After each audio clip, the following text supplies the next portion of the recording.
যদি লাগে তো উঠে আল্লাহর কাছে চান না কেন?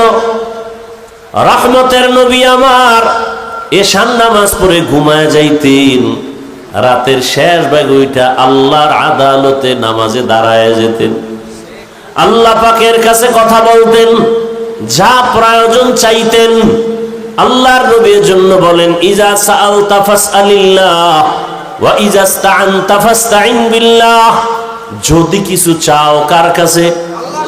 আর কারো কাছে চাইও না, আল্লাহর কাছে চাও। দুনিয়ার কারো কাছে চাইলে পাবা না, কারণ দুনিয়ার সব অভাবী, আমার আল্লাহর কোনো অভাব নাই। আল্লাহ বলেন দুনিয়াওয়ালারা চাইলে বেজার হয়, আর আমি আল্লাহর কাছে চাইলে আমি খুশি হই। কেন?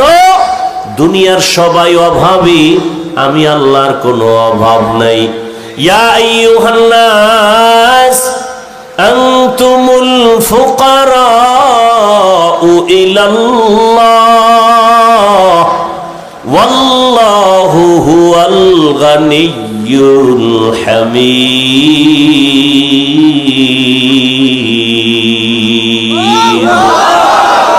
এই কালামে জিন্দা কুরআনে হাকিম, হিকমতে উলা ইয়াজালাসত কদিম। गर तवक्कुल मी कुनी हर सुबह शाम, मेरा सानद रिज़्क़ तू अज़ला मकाम जुज़बा हक़ची ज़े मखा अज़ इंसोजा फज़ले उआ मस्त दर जुमला जहा। আল্লাহ পাক রব্বুল আলামিন বলেন, দুনিয়ার মানুষ তোমরা সবাই ফকির, আমি আল্লাহ হলাম ধনী। ধনী কে? আল্লাহ শুধু ধনী না, প্রশংসিত ধনী। আল্লাহ বলেন আমার কাছে চাও। দুনিয়াওয়ালারা দেয় না, দিবে দিবে বলে দরজা সব সময় খোলে না, আর আমি আল্লাহ দেওয়ার জন্য দরজা খুলে রাখি।